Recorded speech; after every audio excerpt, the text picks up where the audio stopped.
All the women disciples are busy sewing and mending the damages done in the many months when the apostles were alone. Eliza, who comes close to them with other dry garments, says, "One can see that for 3 months you have not had an experienced woman with you. There is not one garment in good order, with the exception of that one of the master, who on the other hand has only got 2, the one he is wearing and the one washed today." He's given them all away. He seemed to be seized with the mania for not possessing anything. "He's been wearing linen clothes for many days," says Judas. "Fortunately, your mother thought she should bring you some new ones. The one dyed purple is really beautiful. You needed it, Jesus. Although you look so handsome dressed in linen, you really look like a lily," says Mary of Alphaeus. "A very tall lily, Mary," says Judas satirically. "But he is so pure, as you are certainly not, and neither is John. You are wearing a linen garment as well, but believe me, you do not look like a lily," replies frankly Mary of Alphaeus. "My hair is dark, and so is my complexion. That is why I'm different." No, it does not depend on that. The fact is that your candour is on your outward appearance. His is instead within him, and it transpires through his eyes, his smile, his word. That is the situation. Ah, how lovely it is to be with my Jesus. And the good Mary lays her toil-worn honest hand of an elderly hard-working woman on the knee of Jesus, who caresses it. Mary Salome, who is inspecting a tunic, exclaims, "This is worse than a tear. Oh son, who closed this hole like that for you?"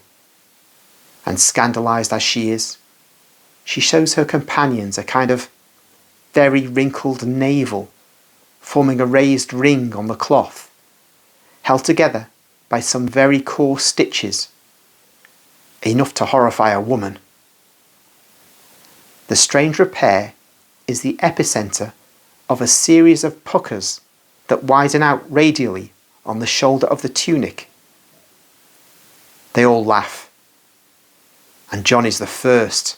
He did the mending, and he explains, "I could not go about with the hole, so I closed it." "I can see that, poor me. I see that. But could you not get Mary of Jacob to mend it for you?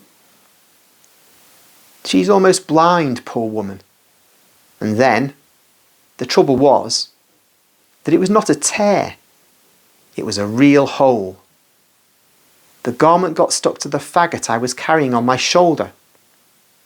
And when I dropped the faggot from my shoulder, also a piece of the cloth came off. So I just repaired like that." "You've spoiled it like that, son. I would need..." She inspects the tunic, but shakes her head. She says, "I was hoping I could use the hem, but it is no longer there. I took it off at knob, because it was cut at the fold. But I gave your son the bit I removed," explains Eliza. "Yes, but I used it to make cords for my bag." "Poor sons, how badly you need us near you," says the Blessed Virgin, mending a garment belonging to whom I do not know. "And yet, some cloth is needed here. Look, the stitches have ended up by tearing the cloth all around, and a great damage has become an irreparable one, unless I can find something to replace the missing cloth. Then one will still see it, but it will be passable." "You have given me the starting point for a parable," says Jesus. And Judas at the same time says, I think I have a piece of cloth of that shade at the bottom of my bag, the scrap of a tunic that was too discoloured to be worn. So I gave it to a little man who was so much smaller than I am that we had to cut almost 2 palms off it.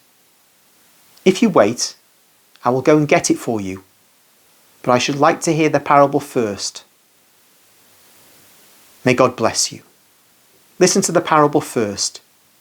In the meantime, I will fit the cords onto this tunic of James's. These ones are all worn out. Speak, Master. Then I will make Mary of Salome happy.